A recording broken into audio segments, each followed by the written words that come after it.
L'élevage à l'herbe est un mode d'élevage où les ruminants, c'est-à-dire les vaches, les chèvres et les moutons, sont nourris avec l'herbe des prairies. Cette herbe peut être pâturée, fauchée, séchée, ensilée ou encore enrubanée. La gestion de l'herbe pose plusieurs défis. Le pâturage exige des prairies proches de la ferme et en suffisance. Il faut aussi des parcelles qui sont fauchées plusieurs fois par an, mais produisent moins de matière végétale que des cultures comme le maïs récolté une seule fois. Différents facteurs techniques peuvent aussi influencer la capacité de l'herbe à couvrir totalement les besoins nutritionnels du troupeau. En fonction de la qualité nutritive de l'herbe, l'éleveur doit alors complémenter la ration avec d'autres sources d'énergie, comme les céréales, le maïs ensilé ou la pulpe de betterave, et d'autres sources de protéines, comme le tourteau de soja, de colza ou de lin, ainsi que des graines de protéagineux, comme les pois ou la févrole. L'utilisation de coproduits agroalimentaires dans les rations, comme la pulpe de betterave ou les tourteaux, est une forme de recyclage. Ces aliments peuvent être produits sur la ferme. Certaines fermes parviennent à produire toute l'alimentation de leurs animaux. Elles ont alors un degré d'autonomie très élevé. La majorité des fermes autoproduisent environ la moitié de leurs aliments et achètent le reste. A contrario, si la ration ne comprend pas d'aliments autoproduits, comme de l'herbe, et si les animaux ne sortent pas en prairie, on parle d'élevage hors sol. Premièrement, les ruminants sont les animaux de ferme qui valorisent le mieux l'herbe des prairies pour la transformer en lait et en viande pour notre alimentation. L'élevage à l'herbe présente donc un intérêt majeur.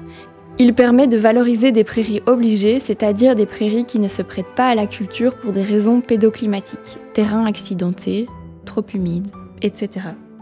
Deuxièmement, comme l'être humain est incapable de digérer l'herbe, l'élevage à l'herbe entre nettement moins en compétition avec l'alimentation humaine, aussi appelée food, que des modes d'élevage incluant dans leur ration des aliments cultivés qui pourraient servir à l'alimentation humaine, nommée feed.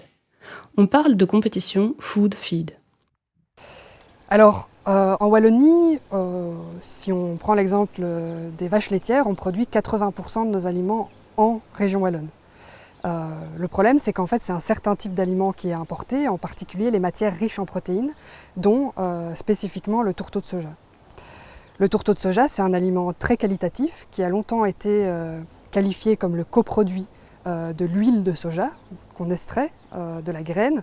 Le problème, c'est qu'aujourd'hui, on se rend compte que le tourteau de soja justifie la production de la graine de soja puisqu'il représente plus de 66% de la rentabilité économique. Un autre problème de l'implantation de soja, c'est qu'il se situe principalement en Amérique du Sud, au Brésil ou en Argentine, où en fait il est sur place lié à des problèmes sociaux pour les petits paysans normalement, et, notamment, et des problèmes environnementaux liés à sa culture. Mais par ailleurs, il y a aussi le fait de la déforestation de certaines parties de la forêt amazonienne ou de certains biomes de prairies qui sont donc transformés en culture avec tous les problèmes que ça peut représenter pour la biodiversité locale, mais aussi pour l'érosion par exemple.